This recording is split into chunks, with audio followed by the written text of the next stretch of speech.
welcome to the Meeting Your Soul podcast. I'm Farah, your host, and I am so grateful that you're here. Thank you for joining me for another episode, or maybe this is the first one you're listening into, but either way, couldn't be more ecstatic to be able to have you present and to be able to have you listening in as I share some things that I've been personally working through when it comes to self-love. And that's what today's episode is all about. How you can cultivate this idea of self-love within your life and to really be able to navigate this path as you evolve and change over the course of a lifetime. You know, we're never the same people that we once were, even from yesterday till tomorrow, and to be able to find a sense of acceptance and really embracing ourselves in the different stages that we're in as we move through it all. And I think self-love is one of those things that's been extremely difficult for me to really wrap my head around, to be able to embody on a very authentic and deep level. Of course, there's like surface level things that I might be able to feel proud of, but to really like all of who I was or who I am took a really, really fucking long time, to be perfectly honest. And it wasn't something that occurred overnight and has definitely then evolved as time has gone on, falling in many bouts of self-doubt, to be able to questioning myself, following the crowd, being whatever everyone else wanted me to be, and all of these ideas and preconceived notions about who I needed to be in order to be loved and accepted by the people around me. And to be able to parse through all of that, to break away, to kind of remove all of the clutter in order for me to be able to show up authentically and to be able to show up as I truly am and from a place of love and expression and creative expression has been something that has continued to evolve over time. And I'm in a really good place now, but has taken me years of transformation in order to arrive here. And I'd love to be able to share some things that I've learned along the way to hopefully make that process a little bit easier and smoother for you. So let's go ahead and dive in. My first tip on kind of understanding and really creating self-love within your life is first and foremost is to understand who you are at the most core basic level, to be able to understand your value systems, what's important to you, what do you stand for within your life? What do you want to be representative of when people think about you, when they look at you, even the legacy that you leave after you pass on? And not to get all morbid and shit, but like seriously, like what are people going to remember you by? And I think about that constantly because it's like, I really want to stand for certain things. And there's certain things I'm extremely passionate about, as you can imagine, this podcast, meeting your soul, being able to help others like walk the path of self-discovery. And that's because of the impact that it's made on me. And I do believe that we're all here for a specific reason. And so to be able to embody that, to own that, to understand that for who you are is pivotal in order to be able to show up fully. Because if we don't know who we are, how are we going to even be able to know what or who to love?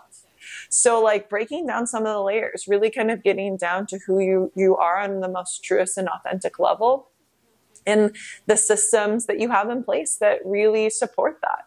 So like maybe even writing down what are core beliefs about myself and about this world that I want to be able to stand behind, that I want when, if someone were to ask me about my opinion on this, this, and this, how do I want to be able to articulate? What are those like subject matters that are really my all? And I think so much of, building confidence and self-love is also like digging into the things that really light you up, that are your passions, that are things that you feel enthusiastic about within your life and, that make you come alive. And that also that naturally will then gravitate you towards people and events and places and things that are in alignment with that. And I think the more that we build a community around those particular topics and those interests, or those beliefs, then that way we're reinforcing it and not in like a, kind of sorry, I like in a Trump way, like I like only have an echo chamber of like the people that agree with you and don't talk to anybody else. I'm not saying that, but I don't even know why that ended up going there. But like, I do believe that, if you love music, spend time with people that also love music, refine your taste. What type of music, what genres do you like? What are music, like, you a jazz enthusiast? Do you love like old school hip hop? Do you, and like are obsessed with funk music? Do you love like new age techno? Like, do you love like, I don't know, whatever artist you gravitate towards, who lights you up, who fills you up, who do you, when you listen, you're like, that is my shit, you know, like, those are the things I'm talking about. Because, well, one, I think music definitely speaks to our soul. So then I think when you are identifying that, you're kind of getting onto a deeper level of like the subconscious and music and lyrics and things that you really resonate with. But then also outside of that, that's a particular genre or, you know, topic or interest, hobby that might really light you up. And then you can also find other like people that are really into that. Are you like a sneakerhead? Like, do you love sneakers? Do you like love Nikes, or, you know, have like a full closet that's like packed in and like, you know, every single, like when they were released and how much they were and who, like what they've stood for and the representation and why they're different, why they're unique, all that shit. Like, you know, the people out there, there's a lot of people out there that obsess about this kind of stuff. So find those people, you know, like recognize who you are, and don't just do it to fit in. Don't just do it because it's cool or what other people are doing. And that's what the cool kids are doing. Because fuck that noise. No one wants to do that. Do things that you really like. Like, I love art. I love painting, like in particular. I love looking at paintings and staring at them for like hours, honestly, I could. And like the strokes and the texture and like the depth and like the intention behind it and the emotion that the artist was trying to like invoke within you when they like painted it and created that, and what they were feeling when they were created that. Like, that shit lights me up. I could literally go into art studios every other day. Like I go to art galleries a lot, and I do know a lot of artists, and I'm able to talk to people about that because I think it's something that they can understand. I get where they're coming from and what they're trying to express, and I'm curious about their perspective because I feel like art is an expression of who we are. So then I feel like I get to know them on a deeper level by then really seeing their art. So I think that that's a piece of it. And then, you know, but also like maybe it's not something that's like that. Maybe it's not creative. Maybe you love trains and you love understanding the railroad tracks and like how all trains intersect together and how trains work and the system, the railroad system as a whole and what it means. Or maybe you're a history buff and you love like learning about history, and this shit like is just like so important to you, and you feel like if you understand your history, then you can shape your future and all those things. The list is endless. Okay. But first and foremost, understand what matters to you. What values do you stand up for? Do you like, are you like anti-racist? Like, are you like literally an anti-racist? That's like different than like, you know, being inclusive. Trust me, if you research this, there's a very much a distinct difference there. Like, is that your passion? Do you want to be able to incorporate and stand for equal rights and make sure that that is a more known topic and is more understood on a broader scale? Do you want to be able to LGBTQ rights? Is that something that really lights you up? Do you want to be able to be a forefront or even be able to be involved in like rallies and different things where people are standing up for those belief systems as well? Do you want to stand up for like, I don't know, even just the idea of love? You know, to be able to be an advocate, a love advocate, to say like we all need more love in our life. And that's something I really believe in. And this is how I'm cultivating love within my life. And I want to be around other people that like emphasize this. And it's just as important to them as it is important to me. Like, that's what I mean by like figuring out your core beliefs and your interests, because like the more that you hone in on that, then the more confident you actually will be, because you are somewhat experienced and familiar with those topics. And like, you're going to study about it. You're going to research it in it. You're going to like find that niche within you that is something that you like, that can be aligned with your mission, who you are, who you truly are. And then that naturally will open up the gate to a community that surrounds you that's also in alignment with that. So those two things I think go very much hand in hand, but I think the first and foremost thing is to understand who you are first and what is important to you. Because there's a lot of people out there that just go with the trends, that go with what's popular, that just like what everyone else is liking, or pumpkin spice lattes, or they all like everyone's wearing this fashion trend, so I'm going to wear this, or everyone likes this artist or this type of music, so that's what I'm going to do because that's what everyone else is doing, or everyone's standing behind this cause, so this is obviously the cause that I'm need to focus on too because everyone else is talking about it. And that's just simply not the case. And I think that's how we get lost. That's how you become a follower. That's how you just get lost in the crowd, is because you don't know what you stand for, right? More often than not, you're following someone else because you don't want to take the lead for you. So like, take time to really consider that. Take time to be able to understand yourself on a deeper level and what means something to you and what legacy and influence you want to have. And that will then naturally then fall into the relationships and the characteristics of the people and places that you like that inspire you, that you respect, that are important to you. So those things, I think, go hand in hand. And you might not always think about that when you think of self-love, but I think that the more that you understand yourself and are rooted in that, the more then you can feel confident in who you are as a person and the value systems that you represent and what that means. And then you find a community and friends and people that support you and that get you on that level and that also respect you for that. And then I think then that creates and fosters a lifestyle that's grounded in your truth, as well as a community that sees you in your fullness. Okay. And then I think from there, jumping into the self-study, shadow work, not being afraid to see yourself in that wholeness and recognizing not just your light. So, we're talking about your light, your things that you're proud of, that you're excited about, your skill sets that you excel in, the things that you naturally get pulled into that inspire you, that your heartstrings just like, sparkle every time you're around. It's like, yeah, that's great. More, all that and more, right? As much as we can, always on board for that. But also seeing, we all have a darkness. I'm smiling if you can't see the screen. We all have the darkness. No one is perfect. Everyone has flaws. Everyone has some shit in their closet. Everyone has made mistakes. Everyone has a past. You would not know everything that you know today if you didn't stumble, if you didn't fall a few fucking times. And that's okay. Okay? So like shining light on the areas of your life where you might feel shame, that you might feel embarrassed, that you would maybe want to hide or conceal from others, I think is really important. Because as you start to tear the layers back, to remove the masks, to remove the light, these shades, the light shades that are around who you are, the more that you're able to be you and in the fullness and the richness of who you are, not just the good, but also embracing the things that we might not necessarily, start a conversation with. Well, some people do, but like to say like, hey, like I am, I'm really calm. Like this is a shout out for me. I am super chill.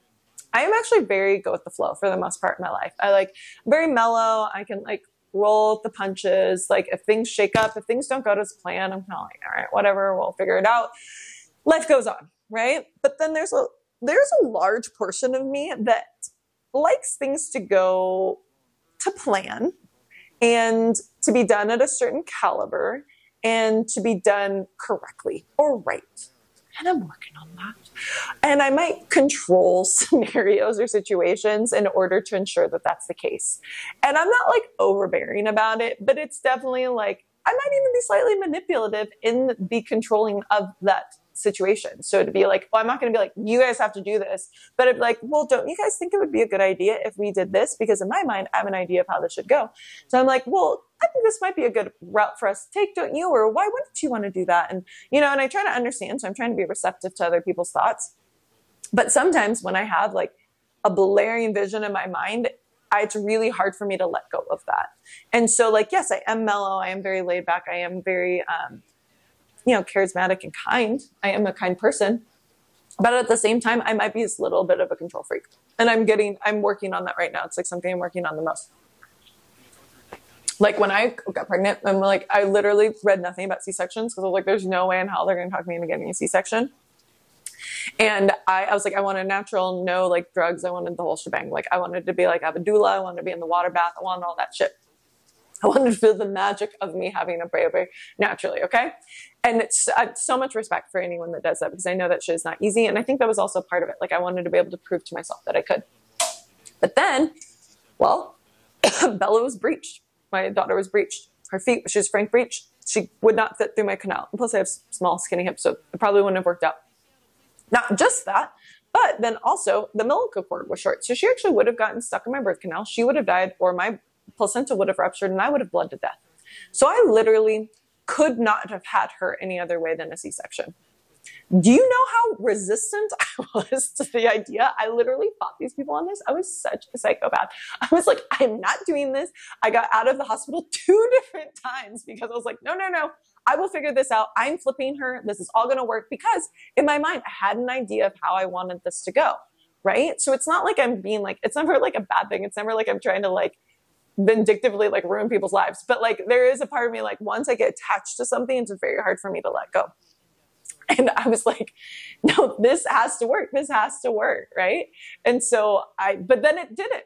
It just simply didn't. And that was really fucking hard for me to accept.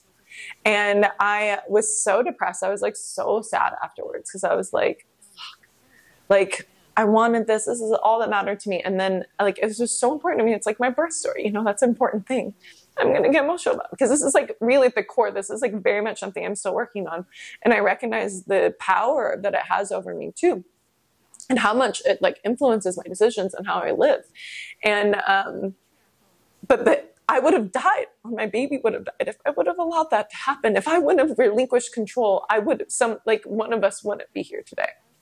So all this comes to say is that there's always room for growth. And it doesn't have to be like you're like a horrible liar or like a bad person. You're not a bad person. No one is a bad person. And we're just like, we all have our trauma. We all have our history. We all have our shit that we're working through. And if you like astrology, like, we all got our layers. We all have our pain points. We all have things that we're meant in this lifetime to understand and to dive a bit deeper, to understand, to be able to get to the other side, to evolve to our highest self. And I say highest self because that's what I really mean. Our highest self is that our soul, the essence that exists in time and time again. And this 3D realm isn't necessarily that, you know, but what we're trying to achieve is bringing that into existence within this world. See? So it's not to say that you're any less or you're any inferior, because who you are today is exactly who you're meant to be. But as long as you're continuing on this path, if you're on the journey of self-discovery, if you're on the journey of looking at your lessons, being honest with yourself and growing, then you will arrive exactly when you're meant to arrive in that version. Or maybe you never will, but maybe you will. And I believe that you will, because I think we're all meant to. But nonetheless, there comes a time where you have to be really honest with yourself about some areas of growth. Some areas that might not be up to snuff, right? Like that's, so I have like a little bit, it's a little, I might have a little bit of a control issue. This is one I'm like really delving more deeply into right now. And so this is probably why it's like causing so much of an emotional reaction within me. But like ones that I've worked through is like a letting go of people. My people pleasing was a really big one for me. That one took a long time to be able to work through. I still people please to a certain extent, but it's not half as bad as it used to be. To be able to express myself, to speak my mind is also something that I've really been working on, even within the last few months, few years, to be able to just like speak authentically, to not conceal how I want, like, you know, to not just be like, or talk the way I think people around me want me to speak, or what would be seemed desirable or prestigious or elite in that circle, you know, like I'm going to speak the way I want to speak. And if I want to use big words, I'm going to use big words. If I'm going to cuss, I'm going to say fuck. Like, I'll talk however I want to talk, but that's like me. I had to unlearn that I wasn't allowed. I needed to code switch, which is the technical term for it, to be able to be accepted and respected and seen in an authority, as an authority, you know, or as an expert or as a professional. So that was also something that I had to explore and understand and really kind of get to the groundwork for, and to be able to uproot that in order to be able to be more authentic, to be more honest, to be truly who I am. Well, now that you've delved into this idea of understanding yourself in the fullness and richness and beautiful nature that you are, embracing the light, the dark, you've got to the core of who you are. So first and foremost, finding your core, working down to that is so again, finding your value system, what's important to you, what matters most to you. Then finding that crew, finding the people around you, the community that can support you and see you for who you truly are. And then peeling back the layers, kind of dredging up the programming, the thoughts, the things that are really holding us back from being the fullness of who we are, understanding the lightness and the dark that resides within us, and being able to embody that in the fullest expression of what that means, and to really honor who that is, and that you could not be who you are today if you hadn't gone through the things that you've gone through. Okay? Like, you wouldn't be able to be all of that if you didn't experience some downsides, if you didn't experience moments of weakness, moments where you've probably made mistakes, moments where you're like, what the fuck was I thinking? We've all been there. So like, being able to shine light on them, to see the truth in it, the lesson, the moment of growth, the opportunity that it can present you, and also the humanness that it brings us back to. We are all human. We are all real. And like, when you're able to share those dark moments with other people, that's what unifies us. That's what creates a community. That's what reminds us that we are all human and that no one is perfect. And I think when we try to put this persona on and like have this filter, filters are a thing for a reason, like these filters that make us seem perfect, when in actuality, like, we all got some like scars on our face. We all have cellulite on our, like, everyone's got their shit. Okay. And that's okay. And loving yourself in the fullness and richness of that. But recognizing shadow work can be really challenging. It can be really overwhelming, and it's easy to rule in some realms of regret and shame. Okay. And I've been there. I've done a lot of shadow work. I definitely have the dark night of my soul, which sounds just as grim as the name calls for, and had to go through one of the most challenging times in my entire life to be able to face all of my fears, to be able to let everything that I thought that I understood and knew be ripped from the fucking ground underneath me. And I was so grateful that I had a teacher that was able to help me through that. And my teacher is Sylvia Mardini. I went through yoga teacher training with her. She's helped me through so much. She's transformed me in ways I never imagined possible, and to be such a safe and nurturing container for me as I went through that. And she just has this sixth sense about her where she just gets it. She's able to communicate. She's able to share wisdom that is obviously so much more ancient. And that she is able to really pull and help people through it. And so if you're looking into doing shadow work and you would love to have some assistance in that, or even to go through her yoga teacher training or go to one of her retreats, trust me, there will be a time where that comes up. And if you're seeking it, she knows you're seeking it, she'll make sure it happens. Or to be able to do consulting work with her, one-on-one coaching. She is such a wealth of knowledge. I'm so grateful for her within my life, and continue to have her be a teacher within my world, even to this day. So that wraps up shadow work. So then as we pull from the core, so we're working core values, what matters to you, what lights you up, what kind of that purpose, what fuels you, then finding a community that is alignment with that, then working through the light and the darkness. Then we come into the more surface level. I like to start from the inside and then move our way out. But I think that a lot of times the hindrance for people to really love themselves is because they don't feel like they're not pretty enough, or they're not handsome enough, or they don't have abs, or they have dimples on their butts, or they have they're not the weight or the size, or whatever they feel like they need to be, or they're not the complexion, or they don't have the symmetry in their face or the hair. There's so many things that trust me, I've been down that road and still sometimes go down that road within myself. And, if there's areas that you want to grow, then do that. I was 30 pounds heavier before. When I was pregnant, I gained quite a bit of weight, and as most women do, but the suggested amount's 25, I definitely gained 70 pounds. So yeah, just keeping it 100, I ballooned, but I actually didn't look that big. I'm so petite that having a whole human inside of me and adding a layer across my entire body just was actually kind of a lot. So I still practice yoga. I still worked out. I ate whatever the fuck I wanted, but neither here nor there. But afterwards, I kept those same habits. I wasn't working out that much. You know, COVID hit. I like wasn't working out, but then I was eating a ton, just being really unhealthy. And but also I was breastfeeding. I breastfed for 15 months, so I was a part of it. I was trying to keep up my calories, and I just created a really unhealthy lifestyle, and you know, maintained that 30 to 40 pounds on me prior to birth, and or prior to getting pregnant. And you know, I didn't want to have this idea that I needed to bounce back, because I think that's very toxic. But at the same time, I did want to get into a more comfortable position within my body, and just to get back into my clothing for that to fit the same. You know, like, is that so much to ask? And so, but I had to change my lifestyle. And so that's the thing, is like, I very much encourage you. And before I even started that, I took an extreme effort to, even when I was 40 pounds heavier, to look into the mirror and to love myself, even in that. To love the extra on the belly, my arms, my butt. Actually, I was very much, I'm like, have super skinny hips and little bitty. So like, I was really feeling that, and actually still working on bumping that up a little bit. But I'm not going to get a BBL. I'm just fucking around. I didn't even know how common that was. So then you think about this culture of plastic surgery and all these things where people hate their bodies, and they do all of these things to reconstruct it. And it's like, start with just liking yourself. Look in the mirror and point out things that you enjoy about your body and yourself. Like, is it your eyes? Is it your smile? Is it your hair? Is it lips? Is it your clavicle? Is it your chest?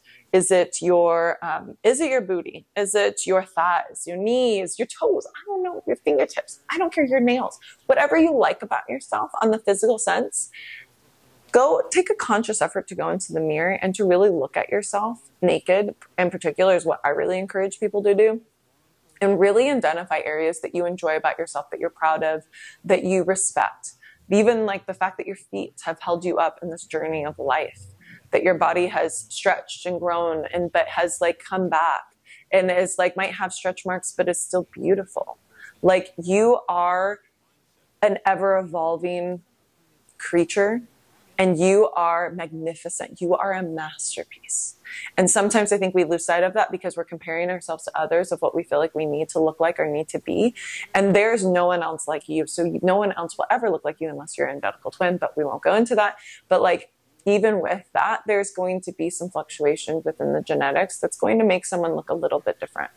And the more that we can lean in and like honor ourselves and the vessels that we're in, our sanctuary, ourselves, the more that we're able to really embrace and kind of walk into this idea of self-love. And I think first and foremost, really reminding yourself, shifting your perspective, shifting your reality to focus on the things that you love about who you are.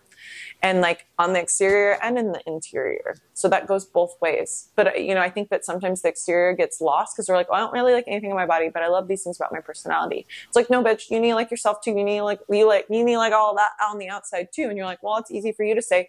It wasn't, and it's not. And some of the most supermodel, beautiful, stunning people have deep-seated insecurities. So no one is immune from this. But what you can do is make a conscious effort to be able to create a lifestyle that's conducive into the body that you want or that you desire. And maybe that ends up, maybe you lose, shed a few pounds, but then, you're not skinny. Your body frame might not ever account for that. And who really wants, anyways, I like a little curve. I like a little bit of extra. So like, that's just me. And I've like had a lot of men that like me in a little bit of a thicker sense. So like, you don't have to have no fat on your body to be desirable. First and foremost, love who you are, embrace your uniqueness, who you are and how your body looks, and then run with that. And then again, shift your lifestyle, not from a place of lack, not from a place of comparison, but from a place of love, because you want to honor your temple. I want to take care of myself. So I'm going to cut out dairy for a period of time, or I'm going to cut out meat for a period of time, and I'm going to see how that affects my body. That's what I did. I cut out carbs. I think everyone cuts out carbs, but I love bread too fucking much, so I couldn't really do that, and I love pasta. So we cut it out for a little bit, but then I was like, I really like these things. I love red meat. I love burgers. So I'm still eating my burgers every time. I started eating a probiotic, so my body digests those things a little bit easier, but I still eat them. Then I also like I kind of do intermittent fasting to a certain extent. So I really like intuitive eating is very important to me. It's very influential in my kind of my daily practices. So like, am I hungry? What am I hungry for? What am I craving? Have I had vegetables? Like letting those, like, am I stress eating? Like all of those things play a part in creating, a daily like eating regimen, if that's what it is for you, or even exercise. Like I exercise every day. I go for a walk or I do yoga. So like I would say move your booty every day. Get in a little bit of a sweat, move it, rock it, get into it. Do something that feels you though, that lights you up. Don't do something you hate. Like I don't like running, so I don't run, but I love to walk. I love to do yoga. I love to go to Pilates. I'll go on a reformer. I will shake and like work my little booty off to the point of exhaustion. Like literally, I think it's designed for muscle failure. But at the same time, like I'm not going to do something I don't want to do. So like I've picked out things that I really enjoy. So is that ice skating? Is that I'm going for walks? Is it snowboarding? Is it, I don't know, I'm picking ice things. Is it basketball?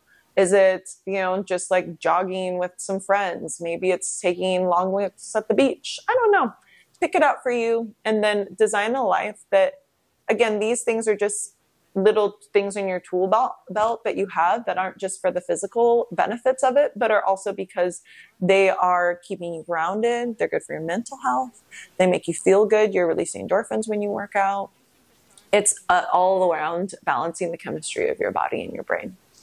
And also gut health is so underrated and definitely plays a huge part in how we feel. So like doing all those things will also then just create a better ecosystem for your body to work within. So finding those practices, making the lifestyle changes you need to in order to get you into a physical appearance that you feel comfortable in, that you can feel confident in.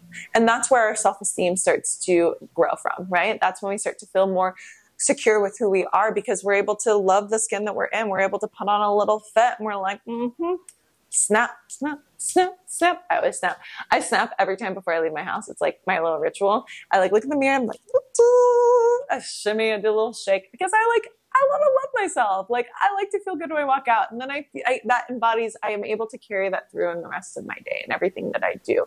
Can I also do that in sweats with no makeup and like my hair in a clip? Yes, but I wasn't always able to do that. And that's taken me the last few years to make a conscious effort of going in public without makeup, to not be done up, to be in sweats, to be in clothes that are like baggy, to like have my hair like natural, not to do anything to it. Like, again, we're all on our own journey in order to kind of discover what's stopping us from feeling like we're enough, that we're not the beautiful like goddesses that we have. Our birthright is to be. You don't need to be the image that you see in a magazine in order to feel like you're enough, because that doesn't exist. Actually, the images in the magazine aren't even real, and we all know that because we all know Facetune and the editing and all the removal and the smoothing of the skin, everything. It's fucking ridiculous. And also I really don't like filters for that reason. So I think it puts out a very negative notion that women have to be this perfect to be able to be seen as beautiful. And I just don't. I don't subscribe to that, and I will never will. And I hope you don't either. Men or women, actually. Both sides. Okay, I digress. But that is very important to me, and I think that it's something to consider, and just to really be able to cultivate some practices around self-love on the exterior format. If you want to write some affirmations down on your mirror, maybe turn on some music that pumps you up, that makes you feel good, that reminds you that you're a boss. All of those things, do what you want, put it up, and do it every day. Every day. Every day. Seriously. Okay. From there, the last thing that I want to say to be able to, really foster this idea of self-love is to honor your uniqueness. You are like no one else. And that's glorious. It literally is your superpower. It is what makes you magnificent and outrageously extraordinary. Okay? So like, if that's like recognizing the hobbies that you like to do, doing those things, becoming an expert in some of those, being able to build confidence within that, to be able to say, I love this shit and I know a lot about it. Or to be able to pick out a style that's unique to you, that shows your essence and your truth. I say I dress like my soul wants me to. I really believe in that. I get dressed today, like every day I get dressed. I like put on a fit that just like feels like I've never seen anyone else wear it. Like maybe I've seen a version of it, but like more often than not, it's very unique. It's my own thing.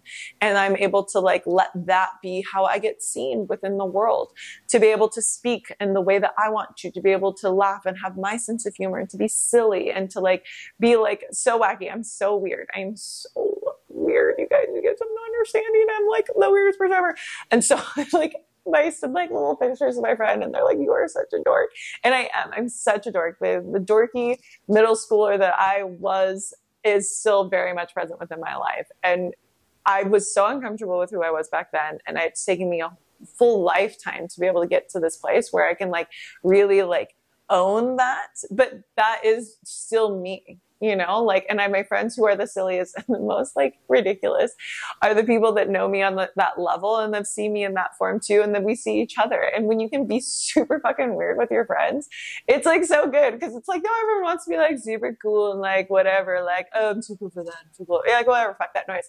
Like, let's be silly together. Let's have fun. So honor your sense of humor, what makes you different than everybody else, and like hone in on that and have a presence that exudes the fact that I am different than everyone else. And I love that shit. I love me.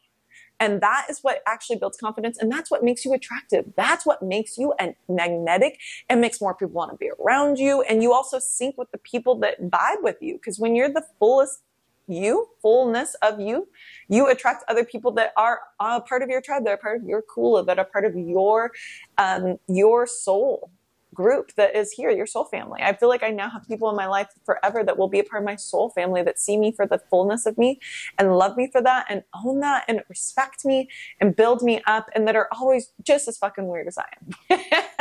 I'll tell you that much right now.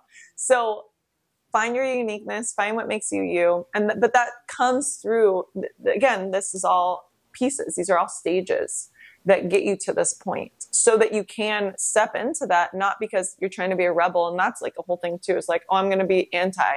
Well, like, or you're anti everything and that's what you stand for. Cool. If that's really you, but are you just doing that because that's what other people do? Right? So like, again, evaluating your value systems and getting down to the core and letting everything else blossom from there. And I think once you plant those seeds, you'll be really pleasantly surprised to see what comes to the surface and what truly comes in the garden that you create within your life and in the legacy and the memories that you leave people with of who you are, and also most importantly how you see yourself, and to live this life from a place of love, because that's when you love on yourself unconditionally, you open up the doors for others to do the same and to find relationships that build you up in that way, that they see you in that light, that they like, and also the way you're going to treat others. You treat others how you treat yourself. So if you're constantly judging yourself and tearing yourself down, like you're probably going to do that to the partner you're with or their friends. It's true. And, you know, I pride myself on being very non-judgmental, but that's because I try not to judge myself. Like, I know I'm going to make mistakes. Like, I'm really hard on myself when I don't do things right or perfectly. So I'm working on that. But like, I don't hold anyone else to that. But then sometimes I do. And so that's why I'm trying to like kind of take down those layers to be real with myself about that too. Because I do like, we all have our areas of growth, but we don't need to be perfect in order to show up for someone else. And like, there's also people that are meant to be in our lives to help us through and usher us through that process. So to be able to receive the help, to receive the love, even when you feel like you might be broken or you might not be enough. And then also then pour into others, but pour from that full cup, the overflow of what you have that's already circulating within you. So I love you. Thank you for listening. I so hope that some of this resonates with you, that it sits well with you, that it inspires you, because I think that we can all use a good dose of love in our lives all around. And it all starts with you. It all starts with the individual. It all starts with ourselves. And once we hone in on that, then again, we can flow from this place of abundance, from a place of no lack, but from an understanding and a sacredness that we are enough, and that we remind others that they are also enough, exactly how they are today. Mwah, mwah. I love you. I'll see you soon. Catch me on the gram at Ferrachino, Ferrachino. Or if you're interested in working with me or just looking more into my coaching, I am at coachingwithferra.com. See you later.